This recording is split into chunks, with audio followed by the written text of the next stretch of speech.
যে গার্মেন্টসের পার্টে যে সার্চ অপারেশন আমরা করেছি সেখানে আমরা এই পর্যন্ত 16টি মৃতদেহ পেয়েছি। 16টি মৃতদেহ পেয়েছি। এইটার আসলে চেহারা বোঝা যাচ্ছে না, কারণ আপনারা জেনে থাকবেন এইটা একটু কারণ আছে যে আমরা প্রাথমিকভাবে আমরা বলতে পারি যে এই যে চারতলা এই গার্মেন্টসটির উপরে যেই আমরা যে ছাদটা দেখেছি সেই ছাদটা টোটালি টিন শেড এবং চাটায়ের একটা উপরে মানে টিন শেড ছাদ। এই ছাদটা আবার বন্ধ ছিল। এখানে আমরা ছবিও পেয়েছি।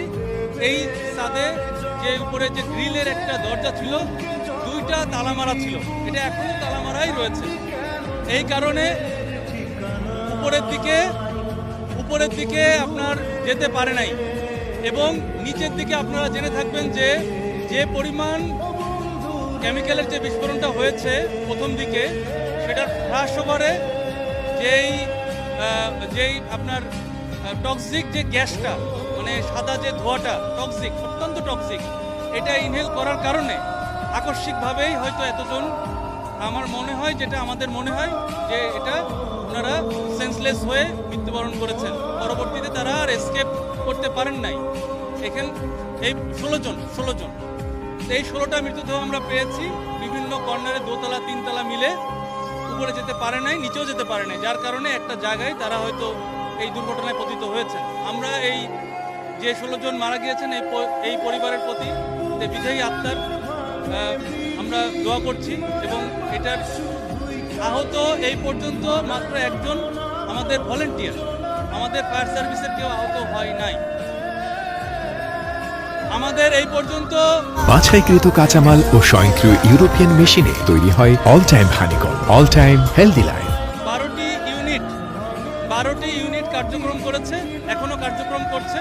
আপনাদের জ্ঞাতার্থে জানাচ্ছি, আমাদের একটা পাশের মানে গার্মেন্টস অংশের ফায়ারটা নিয়ন্ত্রণ হয়েছে। সম্পূর্ণ নিয়ন্ত্রণ হয়েছে, কিন্তু যেই অংশটুকু আপনার কেমিক্যাল, ওই গোডাউনটার ফায়ার এখনো নিয়ন্ত্রণ হয় নাই। আমরা কাজ করছি।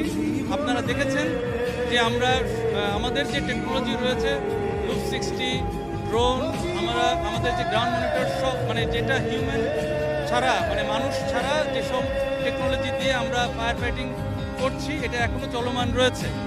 শুধুমাত্র লাশগুলো বের করার জন্য আমরা কিছুক্ষণ স্টপ রেখেছি। এবং আমরা যে কেমিক্যাল গোডাউনের পার্টটা আমরা চেক করছি, এখনো অবজারভেশন করছি। এবং এটা নিয়ন্ত্রণ এখনো সম্ভব হয়নি।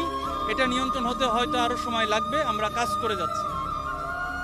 এটা বলা যাচ্ছে না, কারণ এখানকার যে কেমিক্যাল এখনো আননোন। আমরা যতটুকু জানতে পেরেছি, বিভিন্ন আশেপাশের লোকাল যারা রয়েছেন শ্রমিক, ওনাদের কাছে জিজ্ঞাসা করে আমরা বুঝতে পেরেছি যে এখানে 6-7 ধরনের কেমিক্যাল রয়েছে, যেটা ওখানে গোডাউন ছিল। এবং আপনারা এখন হয়তো দেখলে বুঝতে পারবেন এখনো ফ্লেম রয়েছে, যার কারণে ধোঁয়া এখনো উঠছে। সুতরাং এটা সময় লাগবে। এখানে আমরা সাধারণত মানে ব্লিচিং পাউডার, মেটা, পটাশ, তারপরে এনজাইম এবং আরও কয়েকটা ধরনের রয়েছে। সল্টও আছে, হাইড্রোজেন পারঅক্সাইডও আছে।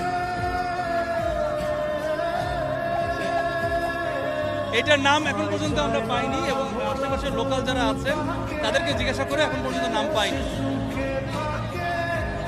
মেডিকেলে নিয়ে যাওয়া হচ্ছে, ঢাকা মেডিকেলে নিয়ে যাওয়া হচ্ছে। আমাদের সার্চিং অপারেশন শেষ, তবে এখনো আমরা সার্চিং অপারেশন তো একটু কি বলছেন, মৃতদেহগুলো নেওয়া হচ্ছে একে একে। আপনার এই যে অ্যাম্বুলেন্স এখানে আসছে না, এই অ্যাম্বুলেন্সে মৃতদেহগুলো তোলা হচ্ছে এবং এটা ঢাকা মেডিকেলে নিয়ে যাওয়া হবে। আমরা এই গার্মেন্টস অংশে 16টা মৃতদেহ পেয়েছি, বাট আমাদের যে কেমিক্যাল অংশে, কেমিক্যাল গোডাউনে আমরা ঢুকতে পারছি না, যেহেতু এখনো আপনার এটা সেফ না। আমাদের সার্চিং অপারেশন চালানোর জন্য এই জায়গাটা সেফ না। এটা আমি প্রথম ব্যাখ্যা দিচ্ছিলাম যে সাধারণত প্রথমে আপনারা দেখে থাকেন, ভিডিওতে বের হয়েছে যে প্রথমের দিকে যে ফ্লাশ ওভার হয়েছে, মানে আগুনটা খুব অল্প সময়ের ভিতরে ডেভেলপ স্টেজ, মানে আমরা যেটা আমাদের পরিভাষায় তৃতীয় স্টেজ পর্যন্ত, টোটাল 4টা স্টেজের মধ্যে তৃতীয় স্টেজে চলে গিয়েছে, যার কারণে এবং ফ্লাশ ওভার হওয়ার কারণে অতিরিক্ত গ্যাস, এটা টক্সিক গ্যাস ওনারা ইনজেক্ট করে ফেলেছেন এবং যার কারণে উনি নিজেও এসকেপ করতে পারেন নাই এবং উপরেও যেহেতু তালাবন্ধ ছিল উপরেও যেতে পারেন নাই, যার কারণে ওনারা মাথায় দোতলা এবং তিনতলা